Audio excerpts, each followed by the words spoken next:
Where does yesterday's future, which is already here, meet today's future, which is about to happen, and tomorrow's future, which could be just minutes away? Welcome to Technology Revolution, the future of now, where host Bonnie D. Graham asks savvy futurists for their predictions about the tech-driven trends that are shaping our future right now. Here's your host, who will take us into the future of now, Bonnie D. Graham. Thank you very much to the wonderful voice who introduces me. I'm Bonnie D. here in the house. Happy to be here. We have a very special show today. Yes, we're going to do predictions. Yes, we're going to talk about AI. Yes, we're going to vroom, that's a clue, into the future. But we're also going to talk about the future of cars, the future of the driving experience, the car experience. What happens when you get behind that wheel or in the passenger seat or in the back seat? We want to know. I have a panel of 3 people who are bringing us not just their predictions, but stories. And I might chime in with a couple of my own. So there's 2 titles for this show today. Technology Revolution, the future of the car experience. Mom and Dad, are we there yet? And the other one is the future of the car experience. Baby, can you drive my car? Simon likes it. I thought I'd have a little fun with the title. So I have it. I want to welcome my 3 panelists. We have returning 2 guests and a newcomer, Bill Brown. I'll say hello to you first. Bill was referred to us by Eric Simone. Eric Simone is here. Everybody's got a wonderful beard. It must be the end of winter. I don't know where they were all on vacation, but everybody looks absolutely handsome. So let me start with my opening here and a shout out to our engineer today, Jordan Henson at Voice America Business. So here we go. Welcome, global audience, to Technology Revolution's Glow. Bonnie D on her Scarlett mic, your host and guide. Oh, you know. Today we shift gears. You're going to hear all of the little references here. We shift gears to a topic profound, the future of cars where AI knows no bound. From smart automation to drives redefined, innovation accelerates, vroom, leaving the old behind. When I call your name, wave hello. Simon J.A. Meitz. From circular systems to ESG's call, Simon's vision drives it all. A leader in strategy, bold and wise, shaping green futures where innovation flies. From EY Carbon to Rorin's quest, sustainability is Simon's steadfast test. With insight sharp and visions grand, he helps drive change with a guiding hand. What'd you think? Amazing. Thank you so much. You're welcome. I always love your openings. I'm glad I do a different one every single time. Eric Simone is here. Welcome back, Eric. IoT, Edge, and AI's might. Eric builds the future so bright. At Clearblade, he leads the way, pushing tech to a bold new day. From Purdue's halls to software fame, vision and code define Eric's name. With insight deep and a mission clear, he fuels tomorrow year by year by year. Eric, what'd you think? Nice. Spoiler up. You got Purdue in there. I love it. Oh, hey, Sylvia and I worked hard on this one. Bill Brown is here. Bill, wave hello. In the 80s, with just 16K, Bill saw the future. He paved the way. From AT&T to IoT, innovation set his mind so free. Rescuing projects, fixing the failed, with wisdom earned and knowledge nailed. A tech trailblazer, bold and true, shaping the smart world, old and new. Bill, what'd you think? I think that's amazing. I've never sounded so good. It's you, I promise. So stay tuned, dear audience, as we explore this revolution in tech, innovation, and more. AI meets driving and cars with proponents strong-willed, with Bonnie D and her savvy futurists. The future is ours to build. So, how'd I do? Pretty good? Oh, excellent. Amazing. Good. Always great. Thank you. Bill, you're the newcomer here. I always do a rhyming intro for my guests. Did you enjoy that? I sure did. I thought it was great. I liked each of them. I'm glad. Good. I'm glad. So now let's do a little bit of a fill in. If I missed anything, hello, in your entire life, career, everything, let's just take about 2 minutes each to fill in some blanks if there's anything you want to tell us about yourself. So Simon, I'm putting you on speaker view. Please give us a little more, and welcome back for the 99,000th time. Go ahead. Thank you so much. I think what's about me is like a core about me. I think I lived in like so many different countries by now, all across the globe. Started out in Germany first, UK, then in the UAE, did projects all over the place. And I think this sustainability challenge, if we're talking about the strategy for a global change to design a greener future, I think that comes in very handy. And this is something I think what I'm all about. It's about working together, it's not one player that changes the future. It's more than one. It's not one country.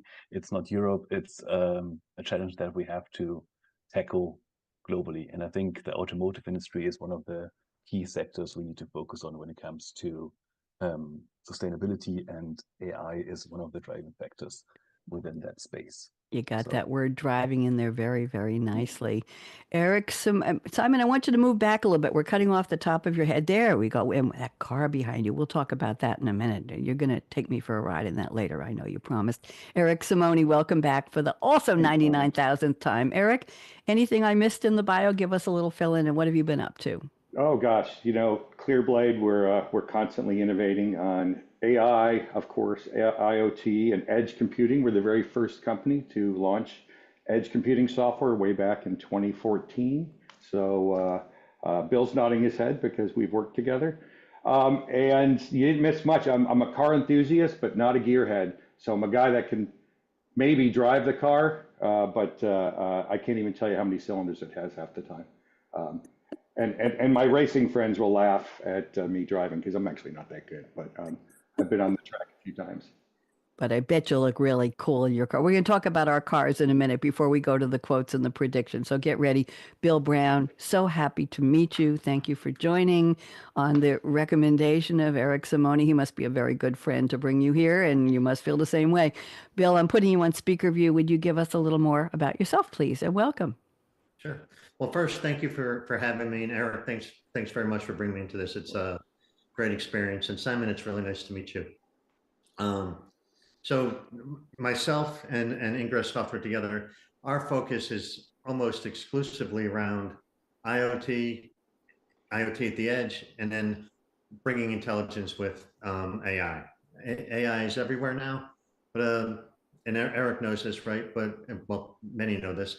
And when those of us working in IoT have been playing with AI from the beginning, we've been trying to make predictive analytics, trying to predict the temperature of your home and all kinds of different things. So it's not new necessarily to us, but it's the direction we're going, and we've now got certifications and professional certificates backing up all of our team. So we're excited about what the future holds for us. Thank you very much. Nice to meet you. So let's start off with, let's do a couple of stories before we get to the predictions. I love your predictions. I got a couple of them started already, but let's do some. So let's start with your favorite car you've ever owned. Ooh, or your top 2 or 3 or 9 favorite cars you've ever, or a series of cars you've owned that you still like to talk about or think about, or you're still drive. I'm making it so broad here, Eric. You've got to fit in there somewhere. He's saying, really, Bonnie, you're going to make me talk about that? Simon, let's start with you. And Simon, just move over for a second. I want everybody to see that magnificent thing behind you. Oh, okay. Is this a real car? Is it real? That's a real car, yeah.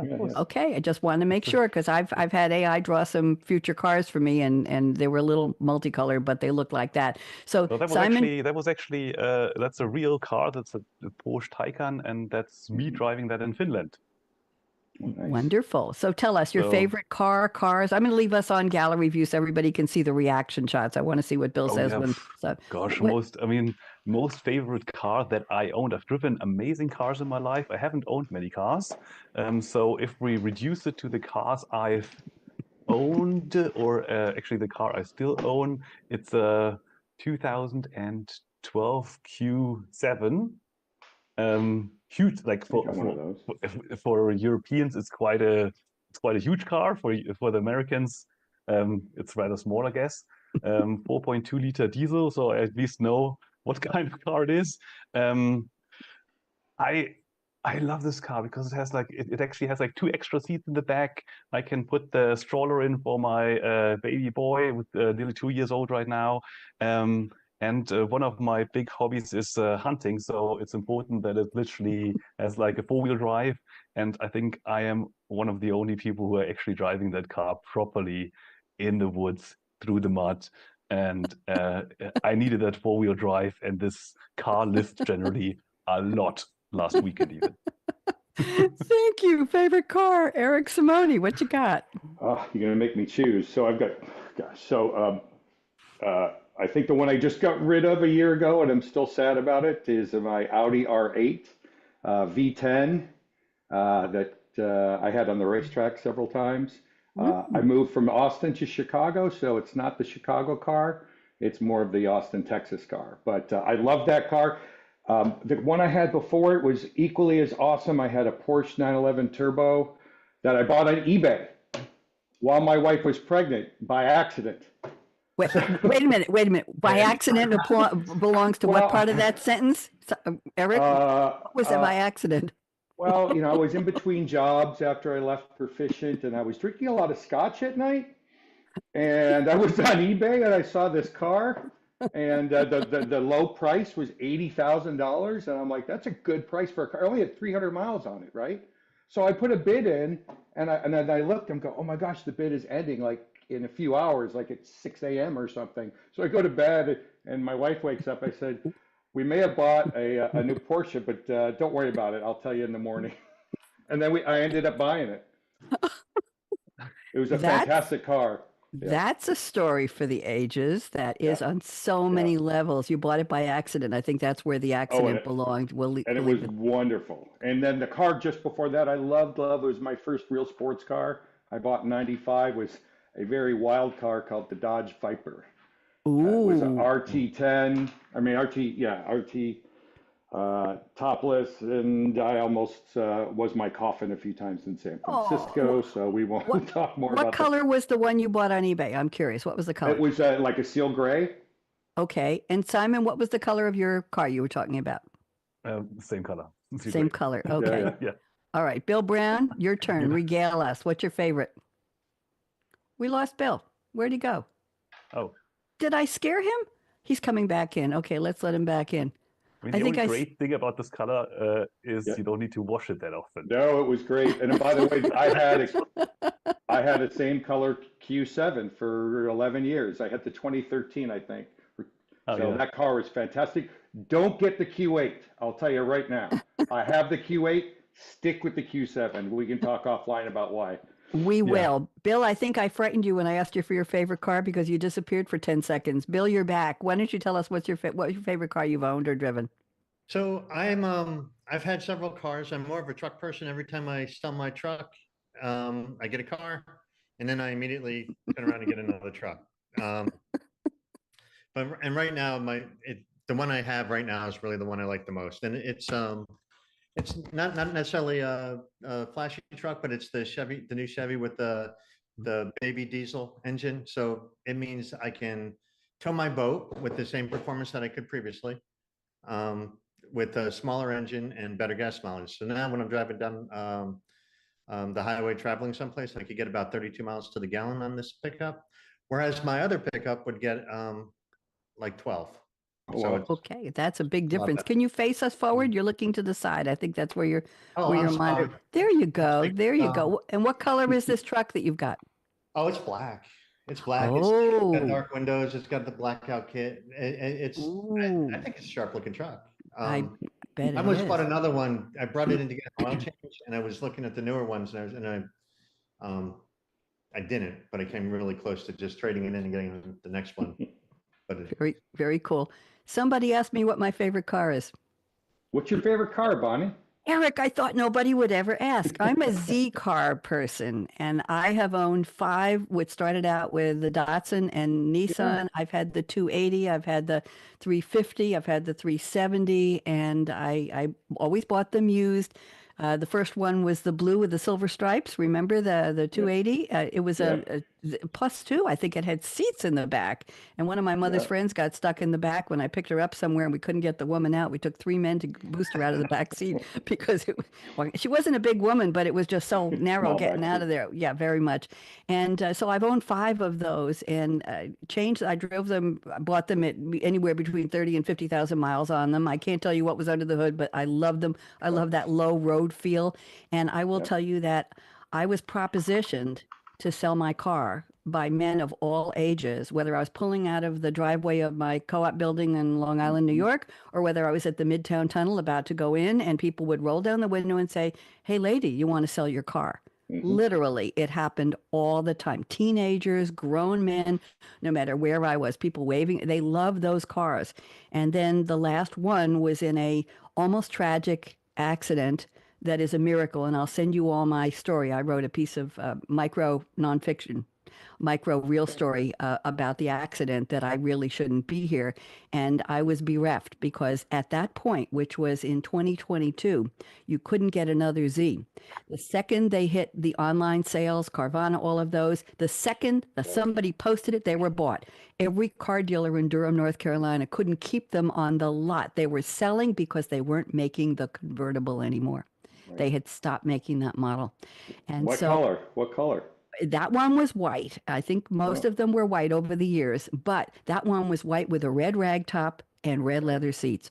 Sharp as can be. But I needed a Z. And one day I drove up to a Chevy dealer and I said, "Hey, you got any nice semi-exotic, not too expensive cars on the lot?" And this young man said, "I think I have the car for you." He got in this little golf cart and he drove a couple miles away and he came back. He said, "I have got a Z4 on the lot, one owner, 25,000 miles. Do you want it?" I said, "Bring it on." He showed me the car. It has so much computer power in it, I didn't know how to do anything in it. He had to drive it to my house and give me a demonstration. It took me a month after the accident. I didn't drive for a month. Anyway, I wrote a check that day and I bought that Z4. And it's a black Z4, it's a BMW, and it's a convertible, and it's just stunning. And a friend had the vanity plate done for the front license plate for me, and it says AKA Radio Red on a mirrored plate. So it gets a lot of attention, but it's a beautiful car. It's almost a stealth car. But the point is, it's a Z. It's a Z4. So I stayed with the Z. So Nice. one question: any particular memorable experience in your favorite or not so favorite car? I've already given you some of mine. Any favorite something that happened? Nothing too adult, please. Simon, wanna share? I have no stories then, Bonnie. Make something up. Just this is a fantasy I'm show. sorry. Simon, anything you want to share? Well, fun story. Actually, just a few weeks back, we did Lamborghini winter experience drive thing, and we actually managed to tie like a rope on the car. Yeah, it was a what is this? A Lamborghini Stelato. And I was driving the car whilst the best friend of mine was actually taking a snowboard, and I was like pulling him through the parking lot, which was actually really fun, and up the winding roads, which were closed. Very important. Yes. Okay. Good. Interesting. That was fun. Eric, now do you have a favorite car story? Something Yeah. you and your family would allow you to share with us? Yes. I the Audi R8 I had on the Formula One track in Austin, and with a professional driver who's really showing me how to drive it. It was fantastic. And then he put me in the driver's seat, and we are going down the straightaway to turn 11. Anyone that knows the Austin track, turn 11 is a hairpin turn. And as I'm coming into the turn, that the guy's going, "Okay, brake, brake, brake," and I'm hitting the brakes. Nothing.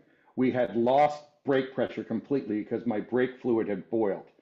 So as I'm hitting the brakes, which aren't working, I fishtail the car into the rocks and get about about 2 inches from the wall and stop. So yes, both hearts beating profusely. We had to tow it out and get the rocks removed from the rims, but we survived. And he actually gave me compliment on at least surviving, because he's like, "Wow, you fishtailed properly to keep us from hitting the wall." So yeah, so I had to Fishtailed properly. my tires. Yep. That's memorable. Fishtailed properly. It was. I'll Have to remember that one.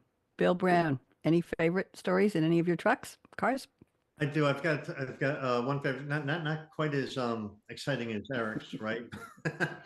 But and it's one of my early trucks I had purchased, and I decided I was going to go cheap and not get the four-wheel drive for whatever reason. Actually, it wasn't too early. I think it was a 2016. So, and this particular truck had an aluminum bed, so the tail end of it was really light. And what had happened was I'd driven off the concrete driveway into the grass, but the truck wasn't heavy enough for it to grip the tire, so I couldn't pull it over this little 2-inch lip. So I decided, okay, not a problem.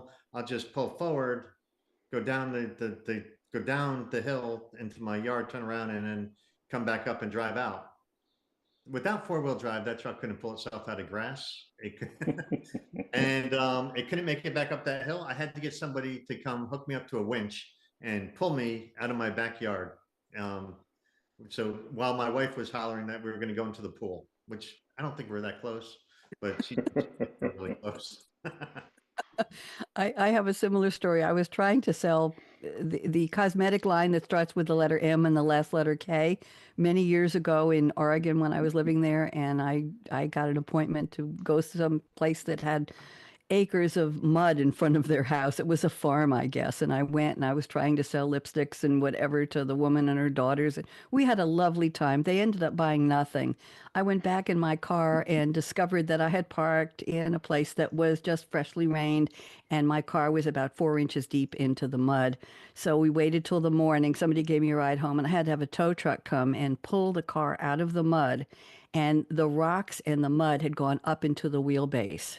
They had to dig, I won't use the SH blank T word. They had to dig that out of the frame of the car because as I was spinning, everything was going up onto the underbody of the car. So I remember that very, very well. So, well, thank you for sharing those. Show's over. No, we got more work to do here.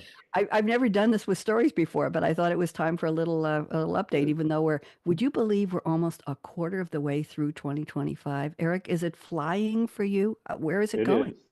Is. It's going too fast. I agree. You blink and here we are. Anyway, let's go to our quotes. I've asked you each to send me a fictional quote from a movie character, TV character, a song lyric. Let's do this fast and then we'll go to predictions. We're actually doing really well on time here. So Simon Meitz, you have sent a quote from P.T. Barnum, played by Hugh Jackman. The movie is The Greatest Showman, 2017 musical drama film. Critics questioned the artistic license and the overdramatic story, but it was a box office success. Here would have been an interesting angel investment for all of you. It grossed almost $460 million on a budget of $84 million. Not a bad investment. It won, it won at 61st annual Grammy Awards. It won for the best original song, This Is Me. There was a stage application, adaptation, all that good stuff. Here's the quote. This is interesting, Simon. Comfort, the enemy of progress. Oh, Simon, that's deep. Go ahead. I'm putting you on speaker view. Tell us, what in the world does this have to do with the future of cars, as if we don't know? Go. Thank you so much. So, comfort is the enemy of progress. So, what does it mean normally? It means like comfort. If you're too comfortable, it means stagnation. It means you might lose your drive. It's maybe not. It's good enough. So there's no urgency to improve something. But on the other hand, I think discomfort, or maybe if there's a delta to more comfort, is a real driver for progress. And the key here right now is not what I'm saying, but actually what I'm not saying. If I'm talking about comfort here, and I haven't even mentioned sustainability. So the real deal here is that sustainability is we have to create a more sustainable world that's important, but we have to do it not on the back of this small minority of sustainability enthusiasts that would maybe, let's say, pay a price premium for a greener car. But we have to actually design business models that are that work for the majority of the population. So we're talking about cars, in that case, cars that are a lot more comfortable, cars that have maybe a much better immersive experience, that give us a lot more, that have a better price. You can reach longer distances, that really fit your lifestyle as well. And we have to combine that with a green transition. So apart from all of that, the car still has to be green, of course, to make the transition, but this is not the key driver for the main population. And that should be, i.e., comfort should be the driver, not necessarily the sustainability to reach the wider population. Thank you. Very human commentary there. Yes, about what our mood is, what we're thinking and feeling. I want to feel good when I get in my car, right? I want to feel special, whether people are saying anything about it or not. I want to feel safe. I want to feel I'm going to get where I'm going, and maybe I want to have fun while I'm doing it. Oh my, what a thought. Let's go to a quote from Eric Simone. Eric, it took me 3 years to learn to pronounce your last name, and I hope you're very proud of me because I am proud of you. I'm really working hard at this. You have picked a quote from Radiohead. The song is No Surprises. It was on the album from 1997, OK Computer.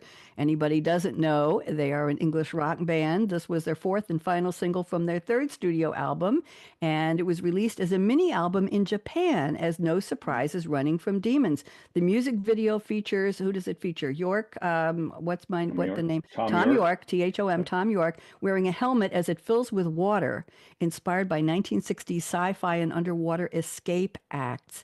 Inspired by the lyric, "A job that slowly kills you," they conceived a video to convey the feeling of murderous seconds. I'm going to leave that one alone. It was the 107th best track of the preceding 15 years in 2011 on NME. So here's the line. No alarms and no surprises, please. You want to sing it for us, Eric? Sure. No alarms and no surprises, please. Okay, let's have a round of applause. Yeah. Pretty good there. Okay, Yeah. I'm putting you on speaker view. What does this have to do with our topic? Go ahead.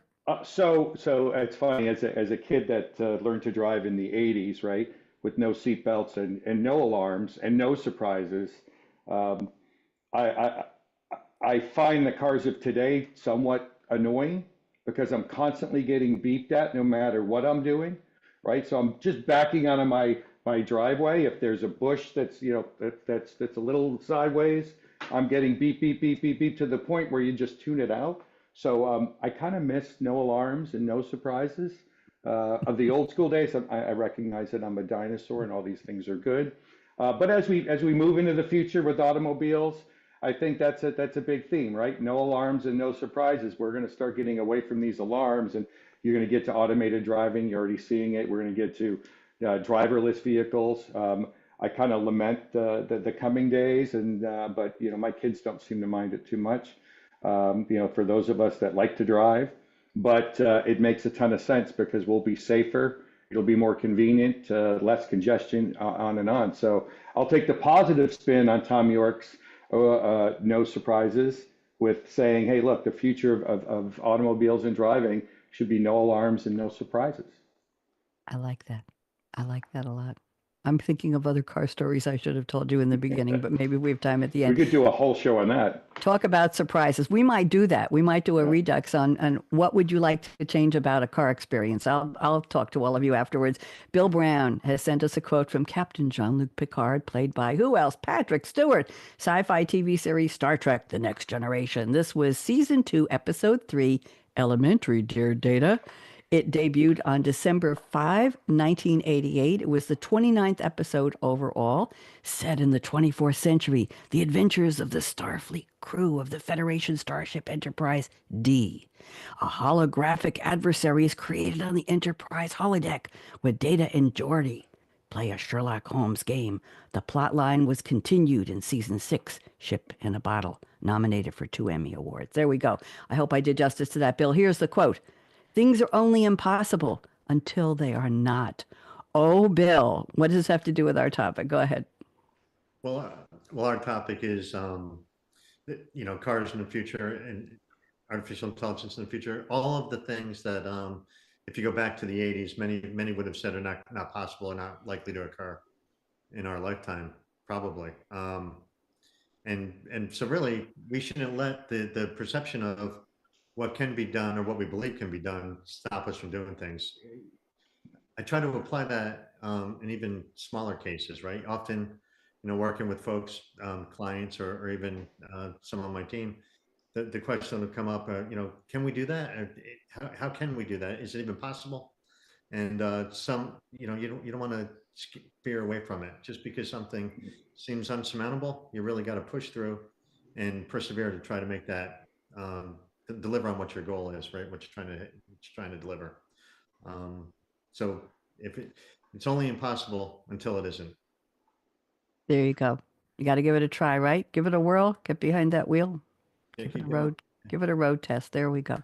Okay, let's go to predictions now. I'm just going to read instead of putting them in the chat for you because it's just three of you. So just bear with me here, Simon. I'm looking at prediction number 4, talking about the future of cars and AI. You say AI-powered conversational assistants will be your new co-pilot. Smarter, chattier, oh my, and actually useful. Okay, why don't you tell us what this means? Go ahead, unpack, Mr. Meitz. I think we can see that the voice assistants or voice assistants in general are on the rise. We can nearly have a normal conversation already with ChatGPT on our phones, and I think that's a trend that will transpire into the automotive world, of course, as well.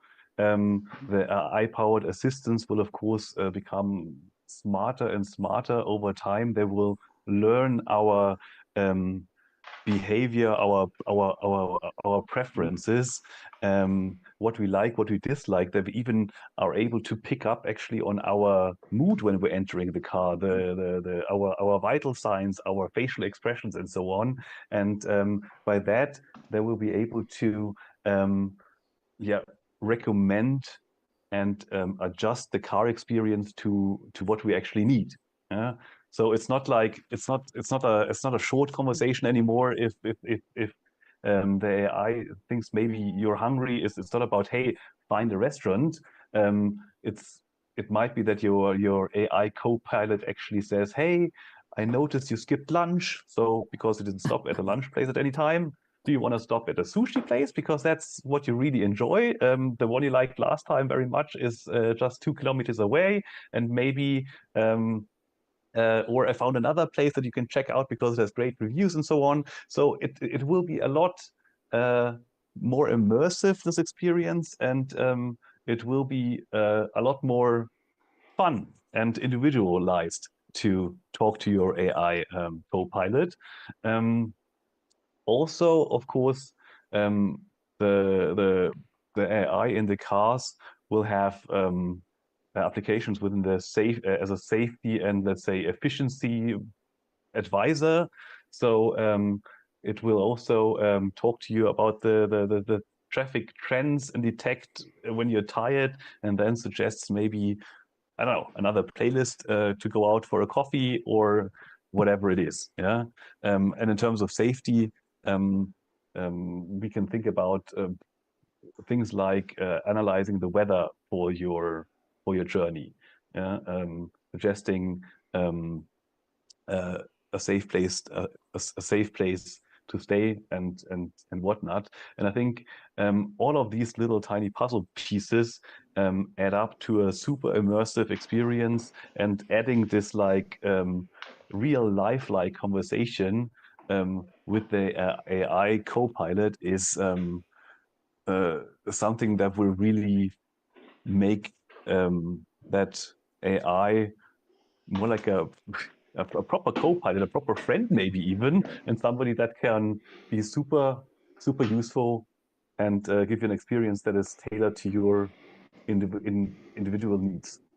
I think you're talking about 2 different levels of immersive. I'm going to get some comments here from Eric and Bill, but for me, it sounds like AI is immersed inside of the human. if it knows what you had for lunch and where your favorite restaurant would be and what kind of playlist you know, how tired you are. Are we talking about IoT sensors on the person, on the seat? Let's leave my questions on the table for now. Eric, any comments on this? Yeah, I think you'll do it with in-car video, right? It'll recognize facial expressions. It'll recognize your positioning. AI will adapt to your driver's preferences. Cars do that now. We save your settings, but it'll get much more seamless, right? It'll just know who you are and know how you drive and know what music you like to listen to. And you'll have a voice assistant, just like Star Trek, right? You'll just talk into the air and your car will, Bonnie, you'll be able to speak French in your car, to your car, all that. I mean, I think that's going to come. I think Simon is dead on all this. And that's going to come relatively quickly because we're already seeing these features today. Okay. Bill Brown, thoughts? Yeah, I agree. I agree with both of them. The car will, it may even get to the point where it can start to detect whether or not you're running a fever using, again, the video technology or IR to measure your temperature as you're sitting there in the car. Things like that. So it'll start to collect information about us that we may not necessarily even use immediately, right? It may just kind of pull it together and then be available at some time in the future where it can be used to help maybe diagnose an illness or something else. I mean, I think Simon? there's like direct and maybe there's like we can call it direct and indirect information that the car will receive. I mean, if you're wearing like your smartwatch, maybe that wires up with the car. The smartwatch can like listen to your heartbeat, blood pressure, and so forth. But also, of course, since you're talking about like human sensors, Bonnie, I mean, you don't really need a human sensor to understand that someone is hungry after maybe driving for 5 hours without stopping. I guess. This is true. Are you aware there's a ring you can wear now that has sensors in it that does all of your body bio? A relative of mine Literally has nothing. I'm even wearing a mechanical watch. It's a Nothing metal smart. ring, and it senses all of your body information and reports it to an app. I have a friend who's wearing one of those. It's an attractive ring. It's very thick and it's metal, and it fits on the finger. And you buy it based on finger size. I don't know whether it's flexible or not. My bed tells me my sleep habits. It's a smart bed, and it tells me my breathing rate. It tells me my heart rate variability. It tells me how long it took me to go into a restful sleep. It tells me how many times I got up during the night. We won't talk about that. Thank you very much. And it won't tell me what I dream about. Thank God for that. Very, very interesting. Thank you, Simon. That was provocative. Eric, I'm going to pick two of your predictions here and put them together. Right. I know it's a twofer day here. So you say AI-powered smart traffic systems will reduce congestion and emissions, but going with that, I'm adding number 4. AI-powered predictive maintenance will make breakdowns a thing of the past. So if we pair congestion and emissions with breakdowns, because congestion could be a car stuck on the road. I hope that's okay. So why don't you unpack those? Good. I'm still trying to process if my bed would talk to me and sense things. I really never want that, Bonnie, but It does. It's an app. It doesn't talk to me. Go ahead.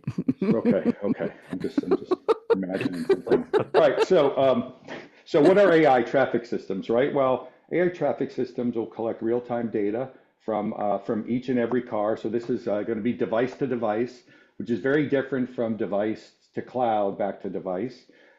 You'll get camera sensors, GPS, and it'll be integrated with lights, right? Street lights. It'll be integrated with construction, anything that's along the roadway, and it'll analyze congestion patterns. It'll use AI-driven algorithms. We'll predict and adjust traffic flow by optimizing lights, by optimizing speed limits. So no more the fixed speed limit signs. You'll see them adjust. And detours, suggest detours. So think of it as like a Waze, the Waze driving app, but everybody's now on the same wavelength.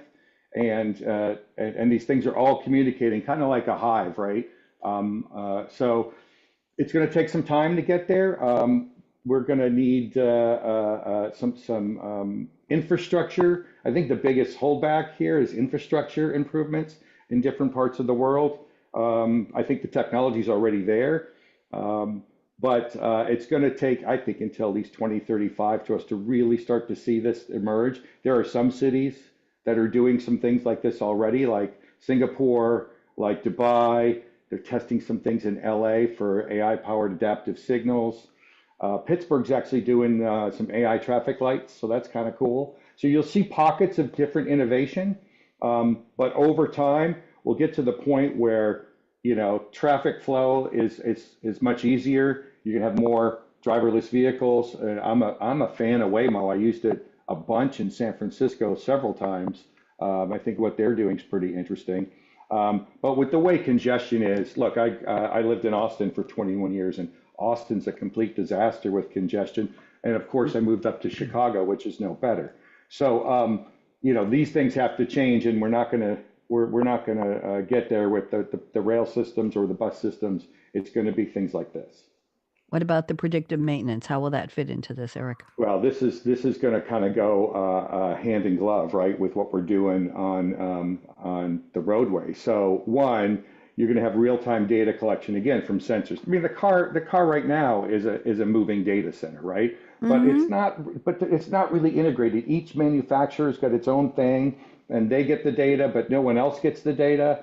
And the cars have to start to communicate with one another. So you're going to get data from all these sensors on your engine, your brakes, your battery, your tires, et cetera.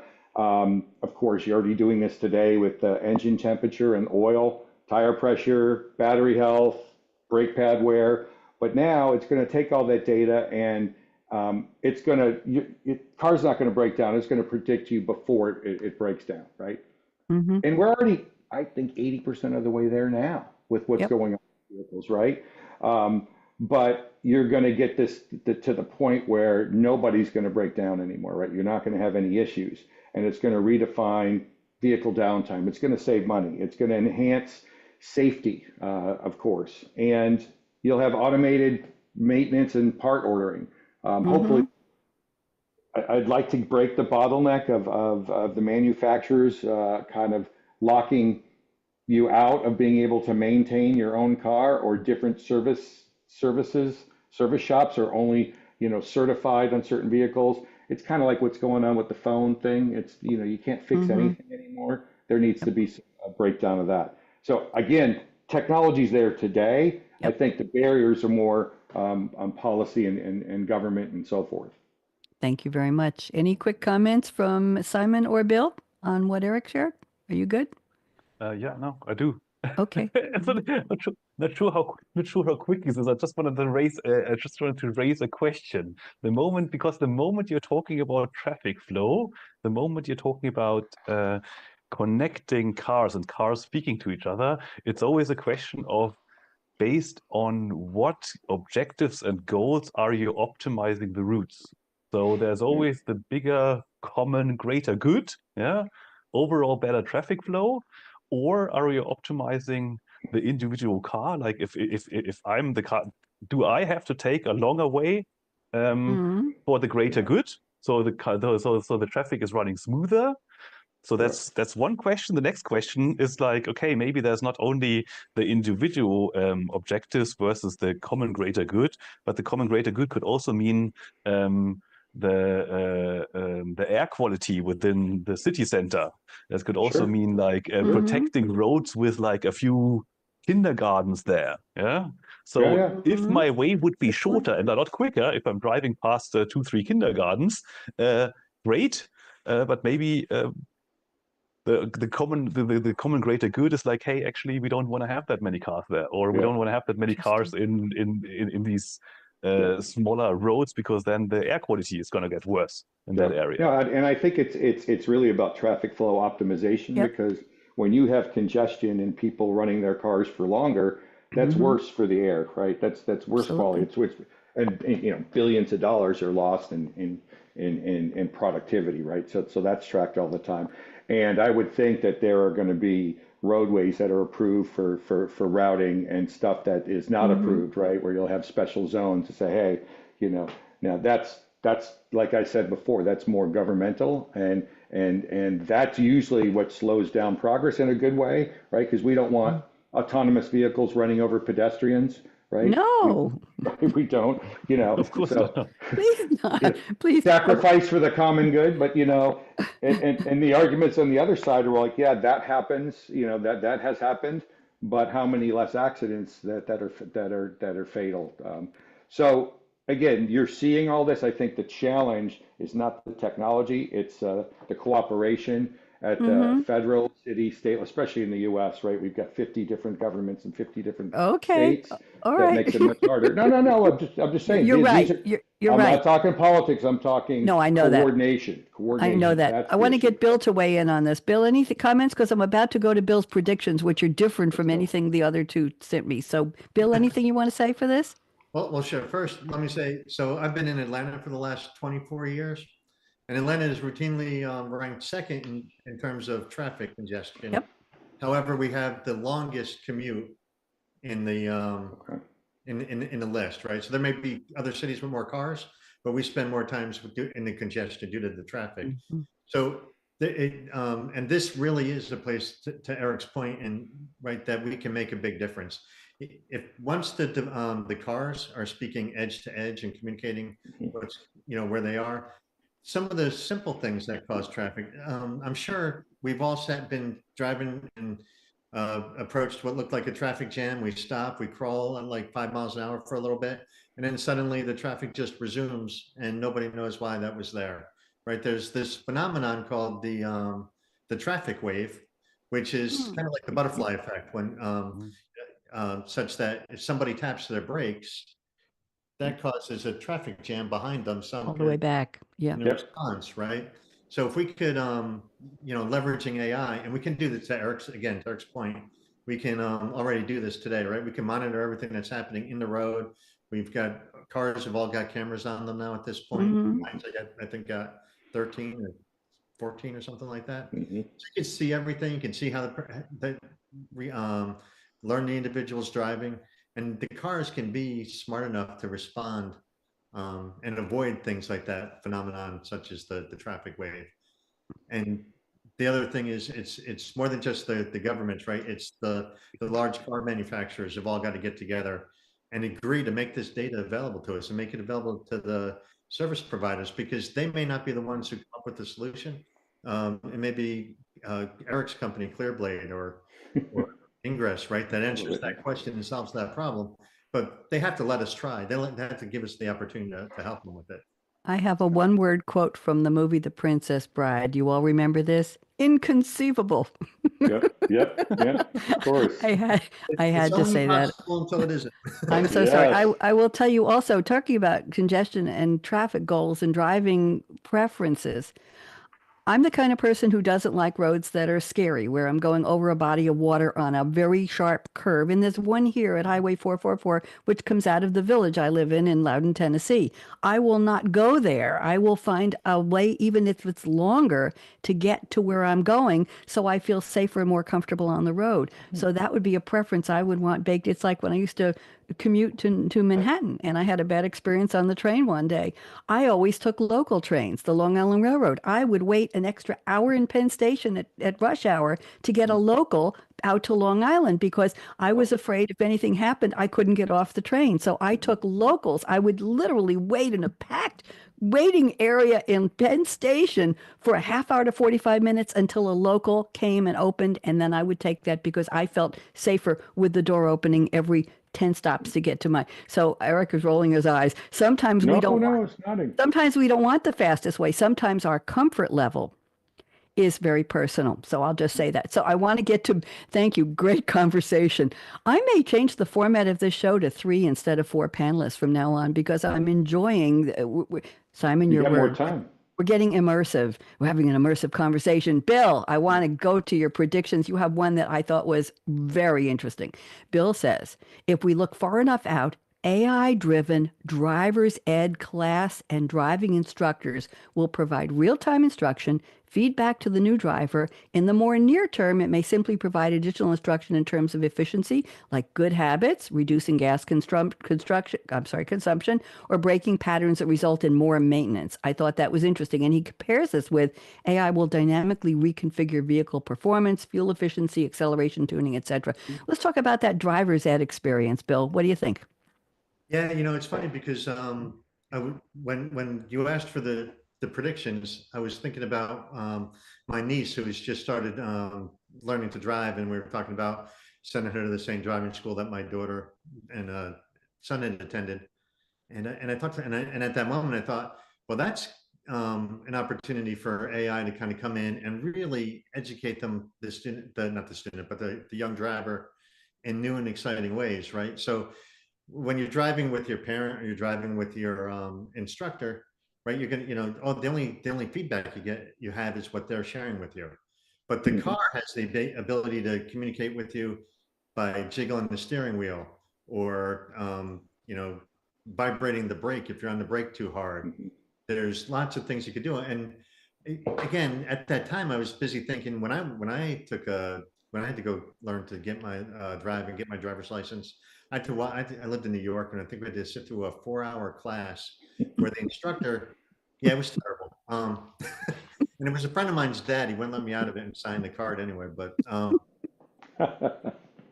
Mr. Yorman. Mr. Yorman was my driving instructor. I don't know who he is. Go ahead, Bill. Dale Eggert here at I remember Libertyville. teaching us was that if we see a red light approaching as we're driving, obviously you don't want to accelerate, but you may want to start slowing down a little bit sooner, so it'll It sounds like my wife. brake. It'll put You could get you get an AI wife too, Simon. Did you see the red light? Oh, we are really going down the downhill. There we go. Oh, we're allowed to have a my serious. wife doesn't say anything; she just jumps. Like We're allowed to have a serious conversation and laugh at the same time. I like this very much. I think we just changed the whole format of my show here. Thank you, Bill. That's very interesting. I'm sure everybody has their own driver's ed experiences. Bill, where in New York were you in school taking driver's ed? oh, we were about 60 miles north of Manhattan. Oh, that's not New York. I'm sorry, that doesn't count. I was born in Queens and I lived on Long Island for 35 years. And no, that's you're somewhere else. It's called New York State. Yeah, no, okay. Yeah. And New York State would be happy to let New York City go, except for New York City is where all the money's at. There, I know. What can I tell you? People still think I come from New York. What can I tell you? I don't have a Tennessee accent yet, but I learned to say y'all once in a while. There we go. I am just delighted with this conversation. Eric, what'd you think? How'd we do? Oh, it's fantastic. Nice to meet Simon. Simon, fantastic nice collaborating with you. I knew Bill would be great. Bill's been Absolutely. Bill, you're a delight and so much great information. Simon, what'd you think? How'd we do? Pretty good? I love it. It's great. It's a really great dynamic today. Yeah, I'm glad. I usually shy away from 3-person panels because my format is 4, but I said, the 3 of you, and I hadn't even met Bill, but I looked at your predictions. I said, these are heavy hitters. These are really savvy. We're going to have a great conversation. And I said, let's talk about our cars. So there we go. We have about 2 minutes left. I think we'll end on time, and I will invite the 3 of you back to continue this conversation. I think there's a lot more, some fresh predictions. I'll tell you which ones we used, add a couple, and we'll do it early summer. Would you like to come back and do that? Sure. Okay, let's do that. Let's stories for you, about 3 or 4 more, so we could just do that. I need more stories, and I'll send you all a link. I posted my almost not here car accident story on Medium about a week ago, and I'll send you a link. Wow. I get a couple more views. It's hard to get viewed among millions of stories. I want to say thank you to Jordan, our engineer at Voice America Business. I want to say thank you to all of you. We have about a minute to go. I want you, Bill, you're going to be initiated now. I want you all to shake your finger on the count of 3. You're going to join me in saying no, no, no. Everybody put up a nice finger. There we go. Okay. Simon, Eric. On the count of 3, we're going to say no, no, no. People say the future is already here. And our answer is 1, 2, 3. No. No. That was pretty good. Jordan, can you write them down as tied for first place? I don't remember who the other panel was, but that was really good. I'm Bonnie D. Happy to be here. This is Technology Revolution, the future of now. We'll be back next Wednesday with another topic. I lose track. I'm booked months ahead. If you, our viewers, our listeners anywhere, have an interesting topic and you can bring a panel of really smart, savvy people, my 3 panelists today set the bar really, really high. It's going to be hard to match this level. We'll be back next week. I'm going to put the music on, and Jordan, we're going to go out on time. So hold on, let me get my maestro here. That's me. Oh, raise the volume. Let's see all the here we go. Let's take this out. Are you tired of hearing the future is already here? We are too. That may have been yesterday's future, but today's future hasn't happened yet. Take a deep breath, tune out the hype, the noise, and turn up the volume. Savvy, art of the possible technology visionaries talking about how today's innovations right now are shaping every aspect of our real future. We'll laser focus our spotlight on buzzworthy tech like artificial intelligence, machine learning, Internet of Things, augmented reality, and lots more. Clear your calendar and open your mind for Technology Revolution, the future of now, with the most upbeat host on global radio, Bonnie D. Graham. Listen anywhere, anytime, on any device. That was recorded